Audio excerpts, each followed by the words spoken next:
Hello dear future stars, तो welcome to my YouTube channel. आज हम लेक्चर रिकॉर्ड करने जा रहे हैं केमिकल काइनेटिक्स का। तो बेसिकली आज हम रेट लॉ पढ़ेंगे, यूनिट देखेंगे उसकी, और और आगे टाइम बचेगा तो फिर देखेंगे नई नई चीज़ें। तो सबसे पहले हम डिस्कस करने जा रहे हैं नोट से स्टार्ट करेंगे आज का lecture. Note star point of rate law.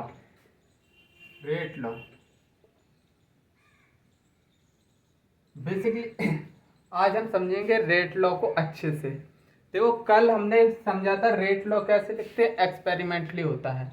लेकिन हाँ, वो बात सही है कि रेट लॉ एक्सपेरिमेंटल होता है। a प्लस 2b गिवन है और इधर से क्या बन रहा है, प्रोडक्ट।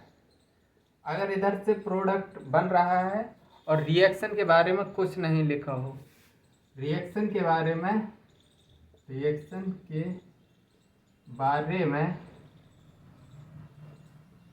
कुछ नहीं लिखा हो, तब क्या करते हैं, तो सिंपली रेट लॉ कैसे लिखेंगे। रेट लॉ के ए की पावर x और b की पावर y, ठीक है। और ऑर्डर हम क्या फाइंड करेंगे, एक्स वाई क्या है, एक्सपेरिमेंटली कुछ भी आ सकता है, ठीक है। बेसिकली हमने यही बात तो पढ़ी थी कल कि रेट लॉ हमेशा एक्सपेरिमेंटल होता है। तो ऑर्डर क्या आएगा, ऑर्डर आएगा एक्स प्लस वाई। इतनी बात समझ में आ गई। अगर यही रिएक्शन मैंने ए प्लस 2b लिख दिया और मैंने इधर लिखा प्रोडक्ट, अब इधर साइड में मैंने लिख दिया कोने में एलिमेंट्री रिएक्शन है।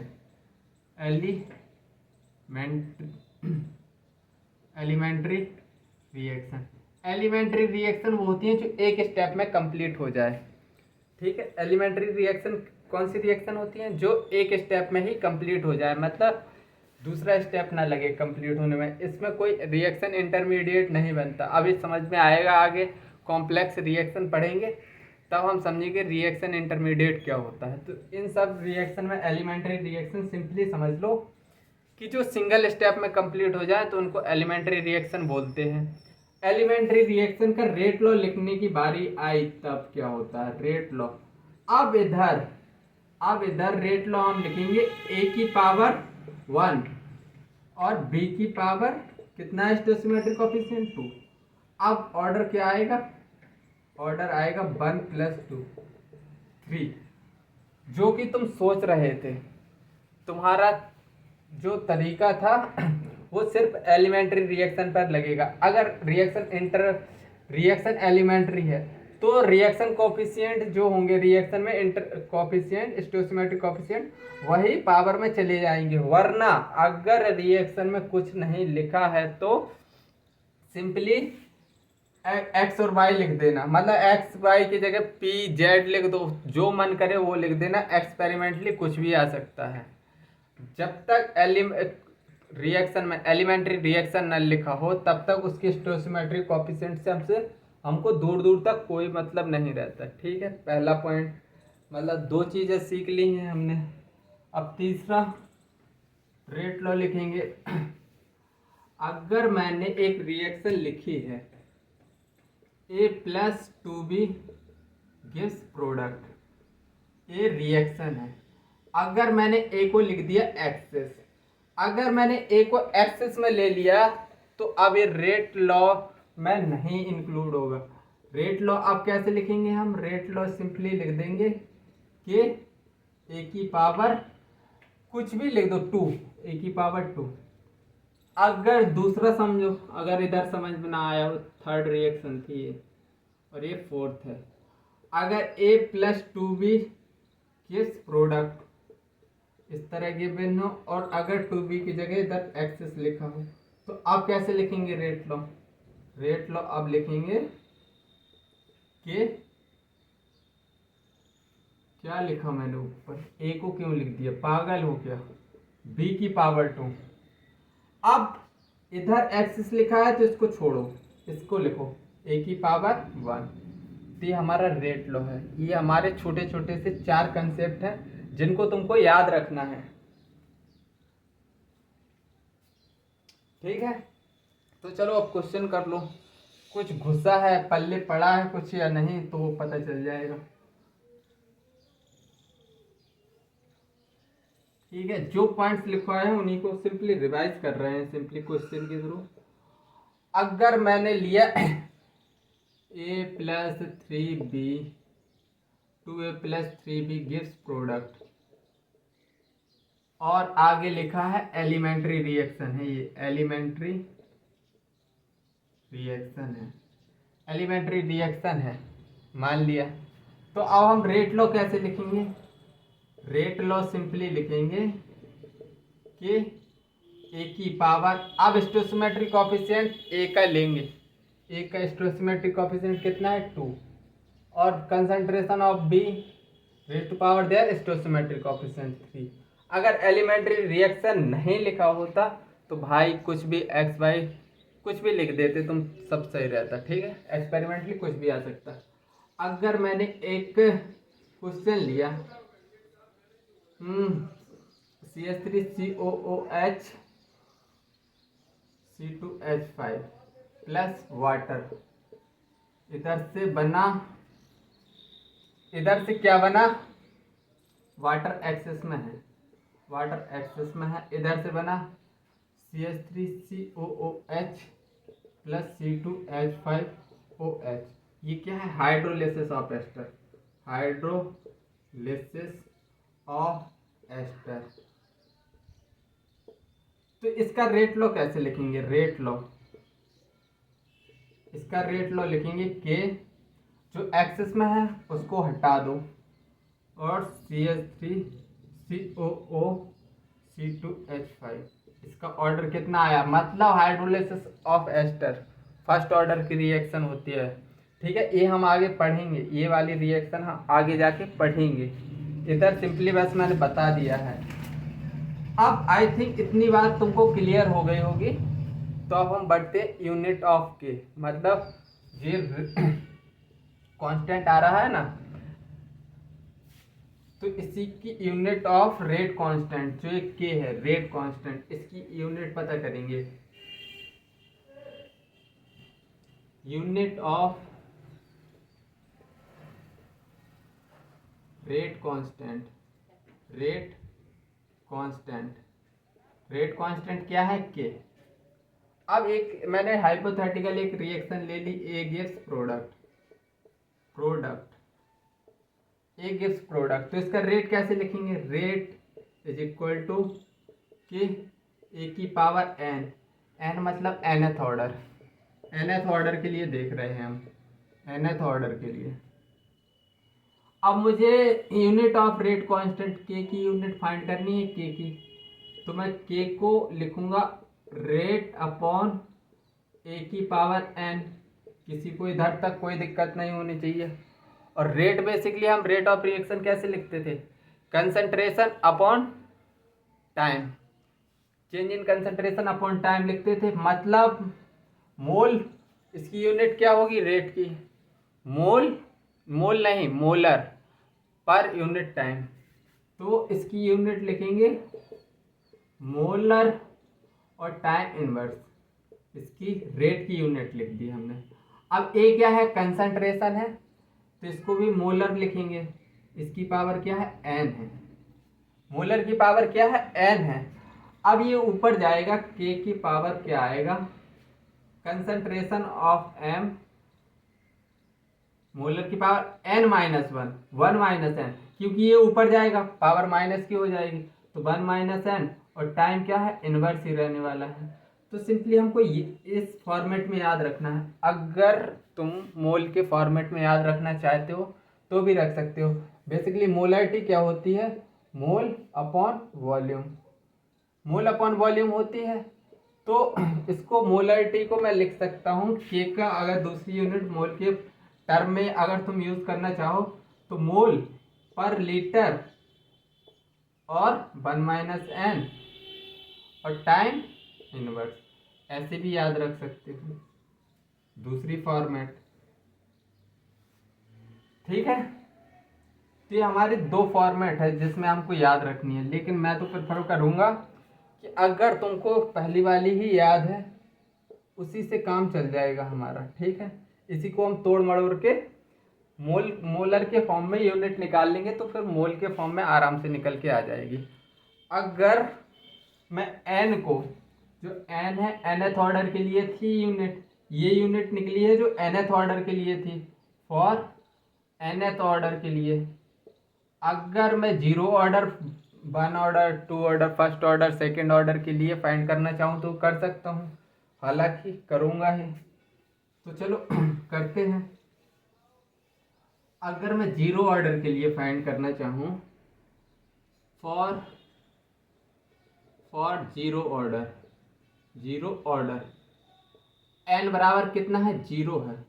एन बराबर जीरो है तो के की हमको एक ही यूनिट याद रखनी है, molar 1 minus n time inverse. अब एन की जगह तुमको जीरो रख देना, एन की जगह जीरो रखोगे तो के की यूनिट क्या आएगी, 1 माइनस जीरो टाइम इनवर्स, मतलब के बराबर मोलर टाइम इनवर्स। और इसको और तोड़ के लिखना चाहो तो मोल पर लीटर के टर्म में लिखना चाहो तो मोल पर लीटर पर टाइम, इस तरह भी लिख सकते हो। अगर मैंने इधर फॉर फर्स्ट ऑर्डर, अगर मैं फर्स्ट ऑर्डर की बात करूं, ये हो गई जीरो ऑर्डर। अगर मैं फर्स्ट ऑर्डर की बात करूं, एन बराबर इधर ले लिया मैंने 1, तो के की पावर मोलर 1 माइनस एन और टाइम इनवर्स। अगर मैंने इधर 1 रखा तो के बराबर टाइम इनवर्स आएगी, टाइम इनवर्स। ये कंसंट्रेशन पर डिपेंड ही नहीं करती, मतलब अच्छा हाँ बिल्कुल सही है। अगर थर्ड में बात करना चाहूँ फॉर सेकंड ऑर्डर एन बराबर 2 है। देखो मैंने जनरल चीज सिखा दी, अब तुम थर्ड के लिए निकालो, फोर्थ के लिए निकालो, अब तुम्हारी हेडेक है। मैंने सिखा दिया, चलो लेकिन मैं सेकंड ऑर्डर के लिए भी करके बता दे रहा हूँ। तो के बराबर मोलरिटी जनरल लिख रहे हैं, वन nth ऑर्डर की लिख रहे हैं 1 माइनस एन टाइम इनवर्स। ये तो हमने nth ऑर्डर के लिए लिख लिया। अगर n की जगह मैं इधर 2 पुट करूं, n की जगह इधर मैं 2 पुट करूं, 1 माइनस 2 टाइम इनवर्स, तो इधर से क्या आया, मोलर की पावर -1 टाइम इनवर्स, ये आया। अब मैं मोलर की जगह मोल पर लीटर लिख सकता हूँ, बेसिकली कंसंट्रेशन को मोल अपॉन लीटर लिख सकते हैं। तो के की जगह मैं लिख सकता हूँ, मोलर की जगह मोल पर लीटर का -1 टाइम इनवर्स लिख सकता हूँ, बिल्कुल लिख सकता हूँ। तो इधर से क्या आएगा, के बराबर मोल की पावर -1 माइनस माइनस +1 हो जाएगी लीटर और टाइम इनवर्स। ये हमारी आ गई सेकेंड ऑर्डर के लिए। ये आया हमारा फर्स्ट ऑर्डर, जीरो ऑर्डर, फिर फर्स्ट ऑर्डर, फिर सेकेंड ऑर्डर। अब देखो इसमें चलो हटाओ, नहीं बता रहा, तुमको ज़्यादा हेडेक नहीं दूंगा, चलो इतना ही नोट डाउन करो।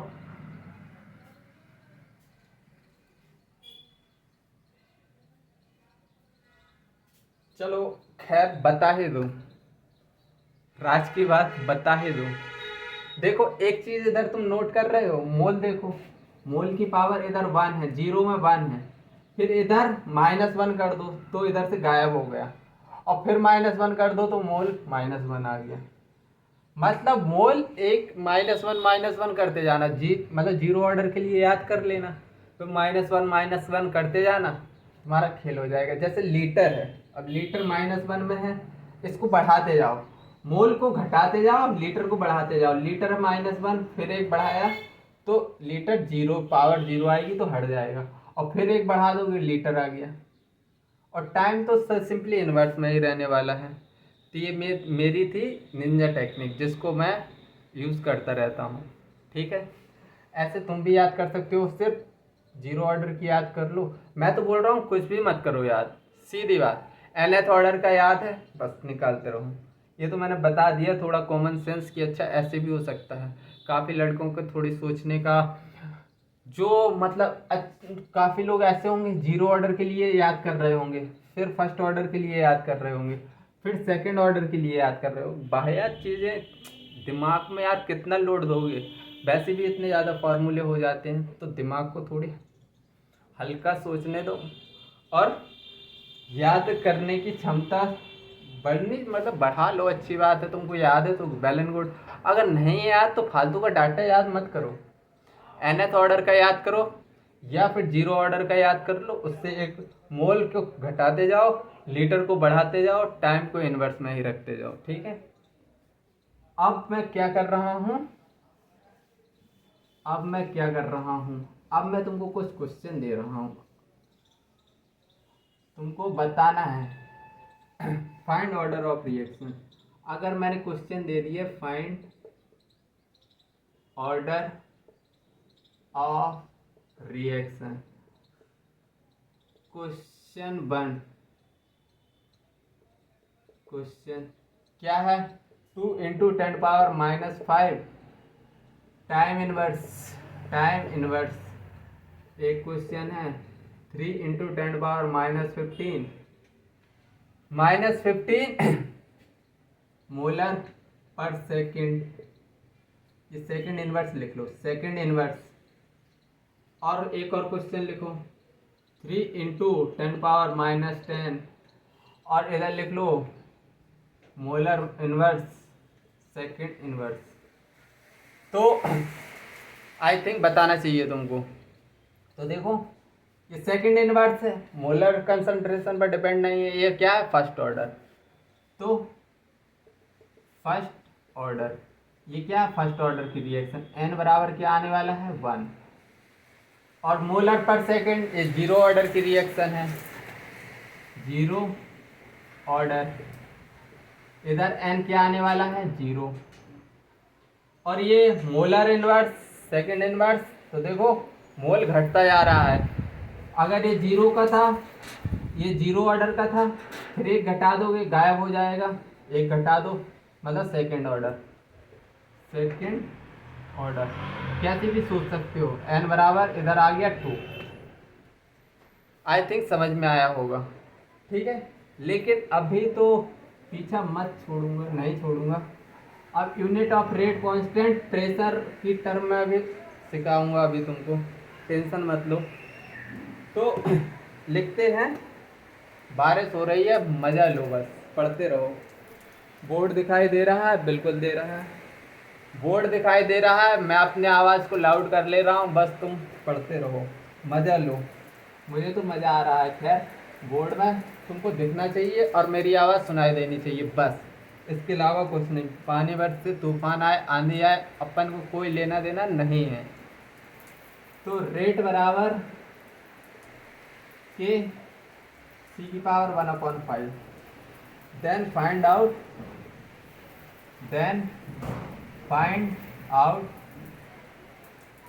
रेट कांस्टेंट,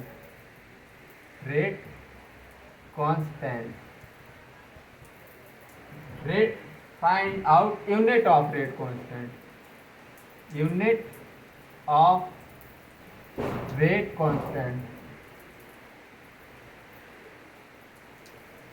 तो यूनिट ऑफ रेट कांस्टेंट फाइंड करना है तुमको। तो यूनिट कैसे फाइंड करेंगे रेट कांस्टेंट को, सबसे पहले रेट बराबर के सी की पावर 1/5 है। के को कैसे लिख सकते हैं, रेट सी की पावर 1/5। रेट की यूनिट क्या होती है, सी की जगह मैं मोलर लिख सकता हूँ, कंसंट्रेशन है। और रेट की यूनिट होती है मोलर पर सेकेंड। मोलर पर टाइम लिख लो, मोलर पर सेकंड लिख लो। अगर सेकंड में है तो पर सेकंड लिख लो, आर्ट्स में है तो पर आर्ट्स लिख लो, लेकिन हम जनरल टाइम ही लिखेंगे। तो मोलर पर टाइम इनवर्स वाला, और इधर भी मोलर्स की जगह 1/5 लिख सकता हूँ के की यूनिट।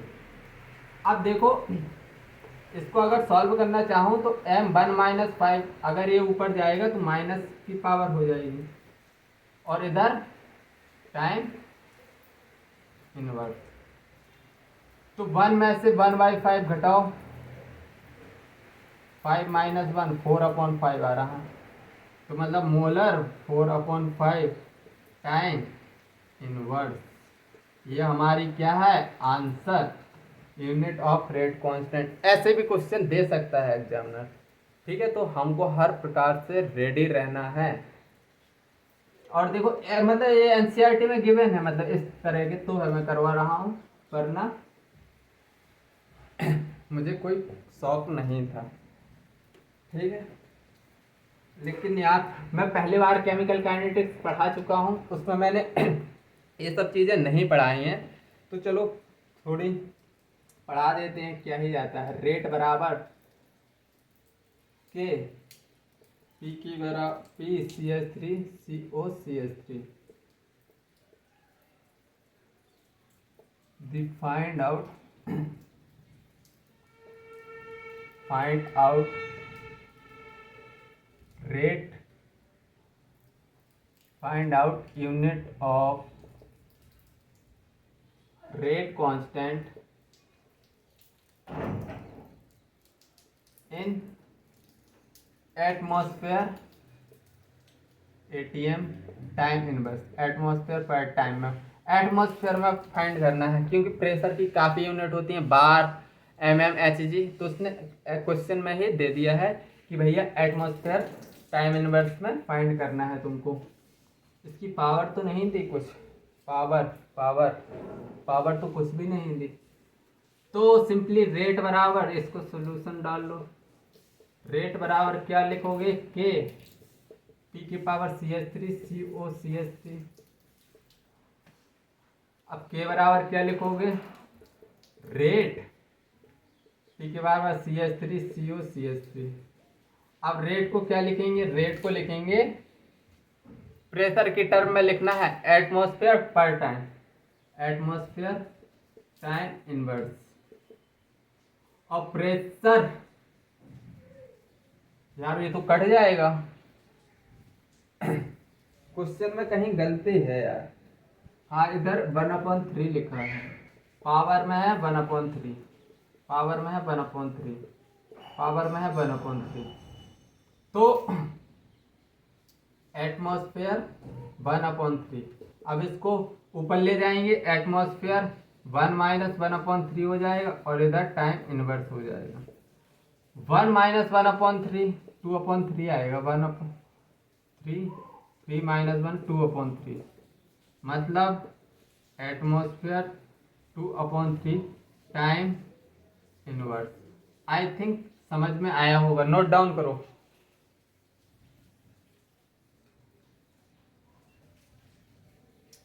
नोट डाउन करते चले जाना है यार। मैंने इतना अच्छा सोचा था कि पूरा लेक्चर मैं बारिश में रिकॉर्ड करूंगा, अल्टीमेटली बारिश हो गई है बंद, तो मज़ा थोड़ी ख़त्म हो गया है। लेकिन कोई नहीं, पढ़ाएंगे, दम से पढ़ाएंगे, ऐसी बात नहीं है। रोज़ थोड़ी बारिश होती है, मैं रोज़ पढ़ाता हूँ, ठीक है।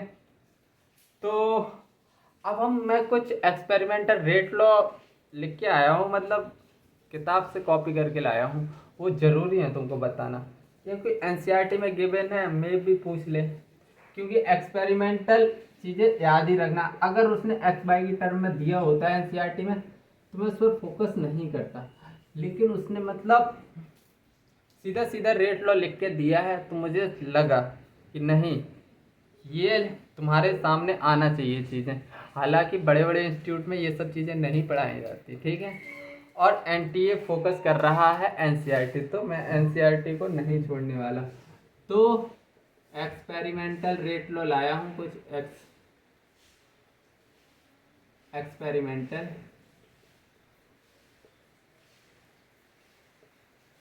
Rate law, experimental rate law लाया हूँ। पहली reaction H2 + Cl2 in presence of H mu, तो इधर से क्या देंगे 2HCl देंगे, 2HCl। और जो लिखा है एनसीईआरटी में, रेट बराबर के H2 की पावर 0 Cl2 की पावर 0, मतलब ये 0 ऑर्डर की रिएक्शन है। एक किसकी 0 ऑर्डर की रिएक्शन है। दूसरी रिएक्शन लिखी है उसमें NO to NO plus O2 gives NO2, इसको बैलेंस कर लें, 2 लिख दो इधर। तो इधर रेट लॉ लिखा है, रेट बराबर के NO की पावर। अब देखो उसने इसको एलिमेंट्री मान के कर लिया है, O2 की पावर 1, इस तरह लिखा है एनसीईआरटी में। तो ये पता होना चाहिए। एक और रिएक्शन थोड़ी है, वो भी लिख लो, क्यों छोड़ें कुछ। CH3Cl plus Cl2 gives CCl4 plus HCl, ये भी गिवन है। तो इसका रेट लॉ कैसे लिखा है उसने, रेट बराबर एक्सपेरिमेंटल डाटा है भाई, एक्सपेरिमेंट किया होगा, निकले होंगे ये, मतलब कंसंट्रेशन पर डिपेंड नहीं कर रहा, तो 0 0 लगा दिया। इधर डबल हो रहा होगा तो इसलिए पावर लगा दी, डबल नहीं 4 टाइम डबल हो रहा होगा, इधर सेम रह रहा होगा। मतलब इधर रेट कैसे लिखा है, के CH3 Cl Cl2 और हाफ पावर लगा दी है Cl2 पर। तो देखो एक्सपेरिमेंटल है, जरूरी नहीं है कि इसका स्टोइकोमेट्रिक कोफिशिएंट यूज किया जाए, कुछ भी लिख सकते हो कुछ भी, लेकिन एनसीईआरटी में जो लिखा है वो मैंने तुम्हारे सामने प्रेजेंट कर दिया है कि भाई एक बार अपनी नज़रों से इनको देख के जाना, मे बी पूछ लिए, मतलब डायरेक्ट पूछ लें, तो उस केस में तुमको दिक्कत नहीं आनी चाहिए। अब चलो कुछ और सीखते हैं।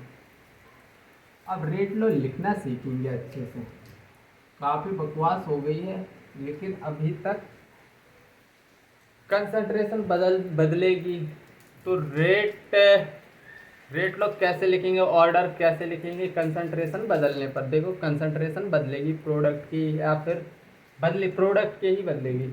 अगर suppose that A gives product, अगर एक बात बताना, रेट लो कैसे लिखेंगे, रेट कैसे लिखेंगे, के ए की पावर एन ही लिखेंगे, और के बेसिकली चेंज नहीं होगा, ये टेम्परेचर डिपेंडेंट है, जब तक टेम्परेचर चेंज नहीं करेंगे के नहीं बदलेगा। Depend on temperature.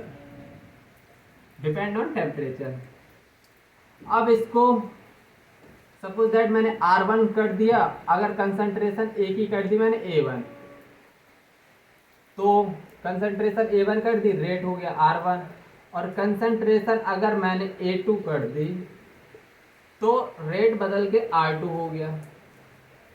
तो एक एक्सप्रेशन निकलेगा इधर से, R2 अपॉन R1 बराबर के A2 की पावर n के A1 की पावर n। देखो K1 सेम है क्योंकि ये टेम्परेचर पर डिपेंड करते हैं। तो R2 upon R1 A2 upon A1, concentration of A2 concentration of A1 के n, ये हमको मतलब थोड़ी माइंड में रख लेना।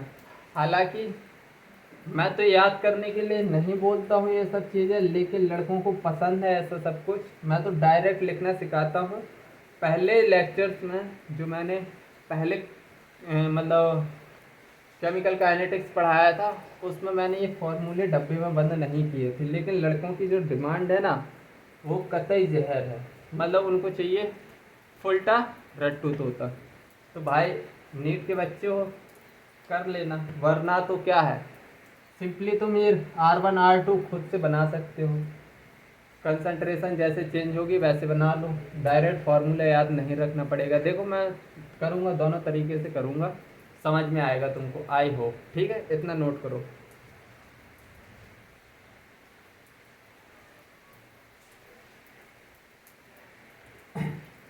चलो क्वेश्चन देखते हैं, क्वेश्चन के माध्यम से समझेंगे। बारिश फिर से स्टार्ट हो गई है और मैं अब बहुत पढ़ाने वाला हूँ, टेंशन मत लेना। क्वेश्चन क्या है, ए gives product, if concentration of A increase 2 times 2 times rate become double,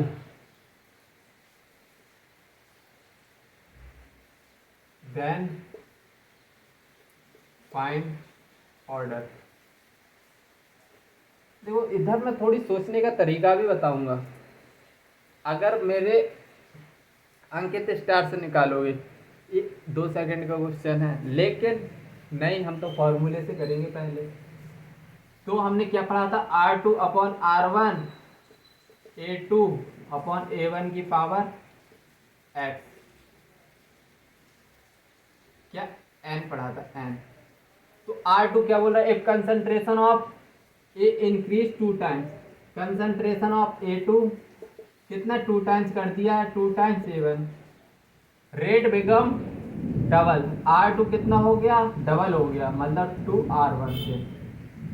तो R2 की जगह 2R1 रख दो, R1 की जगह R1, और A2 की जगह 2A1 और A1, इधर n ही रहने दो, इससे कट गया, इससे कट गया, 2 की पावर 2 इज इक्वल टू 2 की पावर n, तो इधर 2 की पावर 1 होगा ना, तो n बराबर 1, मतलब ये फर्स्ट ऑर्डर की रिएक्शन है।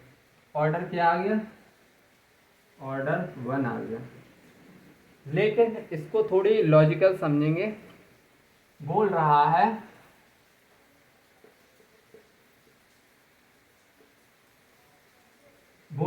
If concentration of A increase to 2 times, मतलब कंसंट्रेशन 2 टाइम्स बढ़ रही है, रेट बिकम डबल, और रेट भी क्या है, डबल। तो ये कौन सी कैसे दिखाई दे रही है, मतलब रेट किसकी डायरेक्टली प्रोपोर्शनल है, ए की पावर n के 1 के, मतलब रेट डबल हो रहा है तो ए क्या हो रहा है, डबल। रेट डबल हो रहा है तो ए भी डबल हो रहा, मतलब पावर किसकी रहेगी, 1 की। तो यही तो हमारा आंसर है भाई, अंकित star.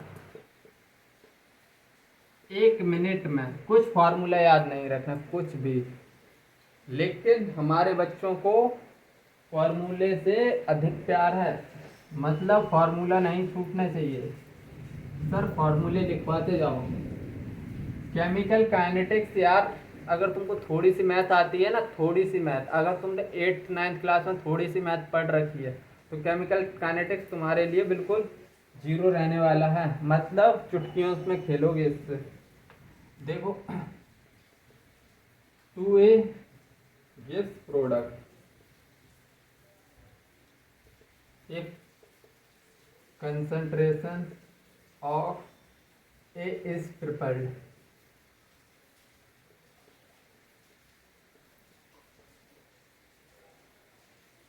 then rate become 27 times, then find order of reaction, order of reaction. तो देखो सबसे पहले हम फॉर्मूला से ही करेंगे, R2 upon R1 is equal to A2 upon A1 की पावर, मैं ज़्यादा गंदी राइटिंग नहीं लिख रहा हूँ आजकल, n। अगर concentration of A is triple, मतलब A2 कितना हो गया, 3 टाइम्स, ट्रिपल कर दिया है, 3A1, और रेट बिकम 3 टाइम्स, रेट्स कितना हो गया, 3 टाइम्स, 27 टाइम्स, 27 टाइम्स R1। तो देखो 27 R1 is equal to R1 is equal to A2 कितना हो गया, 3A1 और A1 की पावर n, इससे ये कट गया, इससे ये कट गया, 27 3 की पावर n, तो मैं 27 को 3 की पावर 3 लिख सकता हूँ, 3 3 का 9, 29 27, इस फॉर्मेट में लिख सकता हूँ, बेस दोनों के बराबर है, तो n बराबर 3 लिख सकता हूँ, ऑर्डर क्या है, 3। अगर अगर अगर तुमको अंकित स्टार से करना है, अंकित स्टार से करना है, अंकित स्टार से करना है, तो रेट क्या हो रहा है, 3 टाइम्स, और इंक्रीज कितने टाइम हो रहा है, रेट डायरेक्टली प्रोपोर्शनल किसके है, मतलब ये 3 टाइम बढ़ाओगे तो ये 27 टाइम बढ़ेगा।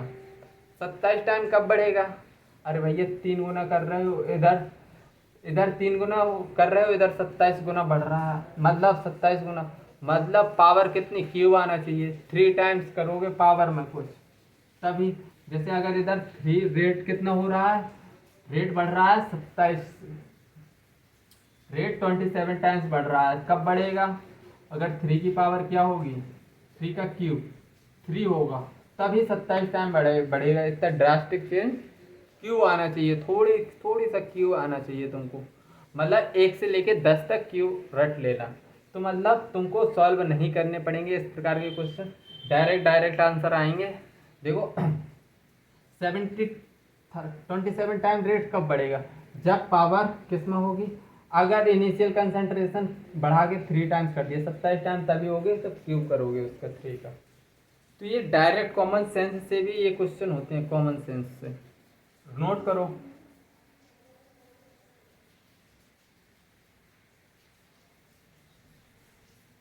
हाँ, केमिकल काइनेटिक्स है, बड़ी मज़ेदार, बड़ी मज़ेदार। इसमें मतलब ज़्यादा पेन चलाने से बेटर रहेगा कि तुम कंसेप्चुअली स्ट्रांग हो जाओ, और ज़्यादा पेन चलाने की ज़रूरत नहीं पड़ेगी, क्योंकि इतना फर्जी का पेन चलाना है इतना ज़्यादा, और इधर डायरेक्ट निकल रहा है आंसर, तो क्यों ही चलाना पेन।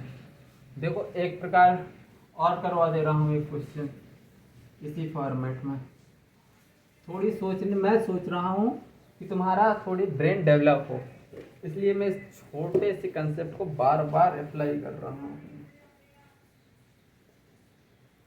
ए की power A gives product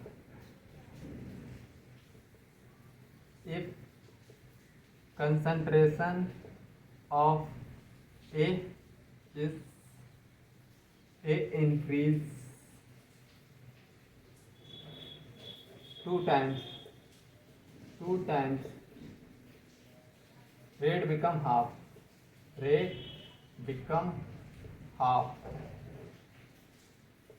find order of reaction।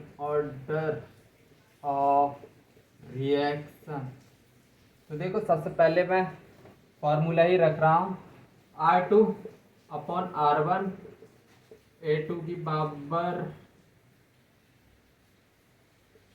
A2 upon A1 की पावर xn। अब बोल रहा है if concentration of A increase 2 times, अगर कंसंट्रेशन 2 टाइम्स बढ़ा दी है तो रेट बिकम हाफ, R2 क्या हो जाएगा, R1 अपॉन 2, मतलब हाफ हो जाएगा। तो कर दो भाई, 2A A1 ये n है, इससे a कट गया, R2 की वैल्यू कितनी है, R2 की R1 अपॉन 2 इंटू R1 से R1 कट गया, मतलब 1 अपॉन 2 की पावर n आ रहा है। तो इसको 2 को -1 अपॉन 2 को 2 -1 लिख सकता हूँ, 2 की पावर n, बेस सेम है, n बराबर -1, ये हमारा ऑर्डर आ गया। अब इसी को मैं थोड़ी अपने हिसाब से सॉल्व करता हूँ, तो देखो मैं कैसे करता हूँ। तो इसमें रेट क्या, कंसंट्रेशन को इंक्रीज कर रहे हो तो रेट हाफ हो रहा है, मतलब इधर इन्वर्सली की कुछ फीलिंग्स नहीं आ रही है, अरे भैया इसको डबल कर रहे हो तो ये आधा हो रहा है, मतलब इन्वर्स की क्या फीलिंग आनी चाहिए। अगर डबल करने पर, रेट डबल करने पर, बेसिकली रेट कंसंट्रेशन डबल करने पर रेट हाफ हो रहा है, या रेट डबल करने पर कंसंट्रेशन हाफ हो रहा है, तो इन्वर्सली का रिलेशन रहेगा। तो आर को मैं ऐसे ही लिख सकता हूँ ए की पावर -1, यही तो हमारा ऑर्डर था भाई अंकित स्टार। मैं ज़्यादा फर्जी कैलकुलेशन करने के चक्कर में नहीं पड़ता, लेकिन हमारे कुछ महान स्टूडेंट्स जिनको बोलते हैं नीट एस्पिरेंट, वो भाई परिणाम है, अगर जिसको आ गया है ये कंसेप्ट तो बहुत अच्छी बात है, वरना वो तो एक चीज़ चिल्लाते हैं जो कि फार्मूला। यार ऑफलाइन पढ़ाता हूँ ना, क्या ही बताऊँ, इतने नमूने बैठे रहते हैं, मैं तो ऑनलाइन में पता काफ़ी कुछ जल्दी पढ़ा देता हूँ, वरना जो मैं इधर 50 मिनट में रिकॉर्ड करता हूँ ऑफलाइन में, ऑफलाइन में भाई सर ये आपने कैसे लिख दिया, ये कैसे लिख दिया आपने, कैसे लिख दिया, मतलब उनको इतनी मैथ नहीं आती, इतनी सी मैथ। ठीक है, तो बता दे रहा हूँ लेवल कुछ यूं रहता है, लेकिन भाई अब सबको देख के चलना पड़ता है, सबको देखकर ही चलना पड़ता है। अगर मैं अब थोड़ी एक और नए कंसेप्ट की बात करूं, अगर दो रिएक्टेंट आ गए A plus B gives product, product, तो हम इसमें क्या लिखेंगे, इसमें हम दो तरह से लिखेंगे। एक R1 लिखेंगे तो के A1 की पावर n और B1 की पावर n। क्या R2 रेट 2 लिखेंगे तो के A2 की पावर n B2 की पावर n। अब मैं इसको डिवाइड करूंगा तो रेट कांस्टेंट, रेट कांस्टेंट है, टेम्परेचर पे डिपेंड करता है, तो ये तो ऑब्वियसली कटने वाला ही है। अगर इसको डिवाइड करने को जाओ तो रेट कांस्टेंट के, टेम्परेचर डिपेंडेंट है, टेम्परेचर डिपेंडेंट डिपेंडेंट, तो इससे हमको कट ही जाएगा ये। फाइनली हमारा फॉर्मूला निकलेगा R2 अपन R1 कर रहा हूँ मैं, तो K1 से K1 कट ही जाएगा, A2 A1 की पावर n। चलो एक्स वाई लिख लो तो और सही रहेगा, एक्स वाई तो लिखना ही पड़ेगा, एक्स एक्स वाई वाई। तो A1 A2 अपॉन A1 की कंसंट्रेशन है, मैं डायरेक्ट लिख रहा हूँ, मतलब इसका मतलब है कंसंट्रेशन ही लिख रहा हूँ, B2 अपॉन B1 की पावर y। तो हमको ये फॉर्मूला याद रखना है अगर दो रिएक्टेंट हो, और इससे ज़्यादा रिएक्टेंट देगा भी नहीं,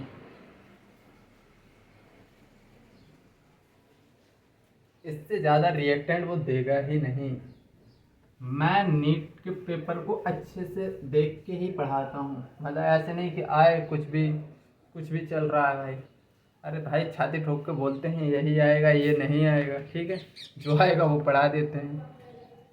ठीक है, क्वेश्चन क्या बोलता है, A plus B gives product if concentration of only A is doubled, rate become double if concentration of only B is double, rate become 4 times। मैं डायरेक्ट इसका आंसर बता सकता हूँ, find rate law, find rate law, rate law and order of reaction. इसको मैं बिना solve करे answer बता सकता हूँ, जो कि मैंने अभी शुरुआत में तुमको सिखाया है, लेकिन भाई फॉर्मूला पहले, फॉर्मूला फर्स्ट, तुम्हारे लिए फॉर्मूला फर्स्ट, उसी को फर्स्ट करेंगे, टेंशन मत लो। A2 upon A1 B2 upon B1 x power इधर बाय। अब देखो क्या हो रहा है कि हो क्या रहा है, if concentration of A is double, concentration of A double, rate become double, मतलब बी को हमने उसने सेम रखा है, मतलब कंसंट्रेशन ऑफ ए को क्या कर रहा है, डबल, और बी को सेम रखेंगे, B1 upon B1 by, rate become double, 2R1, तो R से R कट गया, A से A कट गया, 2 की पावर कुछ नहीं, 2 की पावर x, x बराबर इधर से कितना आ गया 1, x बराबर 1 आ गया। दूसरी बार लिखेंगे R2 upon R1 A2 upon A1 x B2 upon B1 y। तो देखो क्या बोल रहा है, if concentration of B only double, B की अगर कंसंट्रेशन डबल कर रहे हैं, रेट बिकम 4 टाइम्स, रेट कितना हो रहा है 4 टाइम्स, बी की कंसंट्रेशन डबल करने पर, इसको सेम रख दो, बी की कंसंट्रेशन 4 टाइम्स B1 से A1 से ये कट गया, R से R, 4 टाइम्स हो रहा है, मतलब रेट बिकम डबल हो रहा है, रेट बिकम डबल 4 टाइम्स बढ़ा रहे हैं, तो डबल, और इधर क्या यार, if concentration on B double, B की कंसंट्रेशन डबल कर रहे हैं, rate become 4 times, rate become 4 times, तो 4 और 2 की पावर बाई, तो 2 की पावर 2, 2 की पावर बाई, बाई बराबर 2, बेस सेम है। तो ऑर्डर कितना आ गया, इधर से ऑर्डर आ गया 1 + 2 3। रेट लॉ कैसे लिखेंगे, रेट लॉ के बराबर ए की पावर कितनी आ रही है, एक्स, एक्स एक्स मतलब ए की पावर, और बी की पावर कितनी आ रही है 2/2। ये हमारा आंसर है। अब इसी को मैं थोड़ी सिंप्लीफाई करके बता दूं। देखो पहले बोल रहा है if concentration of only A is double, अब कंसंट्रेशन ए की डबल कर रही है, रेट भी डबल हो रहा है। लो यार, इसको मिटा दूं, इसको मिटा दो। अब अंकित स्टार से सोचो, अंकित स्टार से सोचो, अगर क्या कर रहा है, concentration of A is double, concentration A की डबल कर रहे हैं, रेट क्या हो रहा है, डबल हो रहा है, मतलब रेट डायरेक्टली प्रोपोर्शनल है कंसंट्रेशन के, इधर मतलब पावर 1 है। और दूसरे में क्या कर रहा है, रेट बिकम डबल, और ये हो रहा है 4 टाइम्स। 4 टाइम्स कब होगा, जब स्क्वायर होगा, जब स्क्वायर होगा, तो मतलब यही तो हमने रेट लॉ लिखा है। ऑर्डर 3 आ गया, ऑर्डर आ गया 3। अरे भाई 4 टाइम्स कब होगा rate, rate become 4 times, 4 times कब होगा, तब ये डबल हो रहा है, मतलब डबल का स्क्वायर कर दो 4 टाइम्स हो जाएगा। भाई समझ में आना चाहिए, मैं ज़्यादा कैलकुलेट नहीं करवाऊंगा। अब अगर अब समझ में नहीं आएगा तो मैं इरिटेट हो जाऊंगा। फालतू के काम नहीं करना है, सीख लेना है, अब तक तो सीख लेना है। चौथा क्वेश्चन था, फालतू में जितनी ज़्यादा कैलकुलेशन मैं करता हूँ वो सही है या स्टार वाला सही है। स्टार वाला मुझे तो सही लगता कि डायरेक्ट स्टार से करो और गोली मारो दुनियादारी को। चलो एक और क्वेश्चन कर लो, A plus B gives product, product इसको मैं स्टार से ही करवाऊंगा, भाड़ में जाओ। If concentration of only A is tripled, tripled, then rate become 9 times. If concentration of B is doubled, rate become double, rate become double. Find order and rate law. Find order and rate law, इसको मैं अंकित star से ही करवाऊंगा। क्या बोल रहा है, if concentration of A double, A is tripled, then rate become 9 times. अरे भैया रेट 9 टाइम्स अगर ट्रिपल कर रहे हैं, इसको कंसंट्रेशन को अगर ट्रिपल कर रहे हैं तो 9 टाइम्स हो रहा है, मतलब स्क्वायर लगेगा इसमें या नहीं, तभी तो 9 टाइम्स होगा। 3 टाइम्स, देखो if concentration of A is tripled, triple करेंगे तो रेट 9 टाइम्स हो रहा है, इसको ट्रिपल करेंगे तो 9 टाइम्स हो रहा है, तो स्क्वायर लगा दोगे तभी तो 9 9 बराबर हो जाएंगे। आप समझ में नहीं आया, मतलब ए की पावर तो 2 आएगा। और दूसरा क्या बोल रहा है, if concentration of B is double, B is double, rate become double. अरे भैया डबल डबल हो रहे हैं दोनों, मतलब इसकी पावर क्या है 1, तो रेट लॉ लिख लो, रेट लॉ के ए की पावर 2, बी की पावर 1, ऑर्डर क्या लिखोगे, ऑर्डर 2 + 1 3। ठीक है जी, ठीक है जी, आज के लिए इतना ही रखते हैं। बाय बाय, जय हिंद, टेक केयर। मज़ेदार कुछ मतलब मज़ेदार सेशन था। अंकित स्टार सीख लिया है तो तुम्हारे लिए मेरे तरफ से एक चॉकलेट मिलेगी, तब तुम मुझसे मिलोगे कभी। लाइफ में। ठीक है, बाय बाय, जय हिंद, टेक केयर।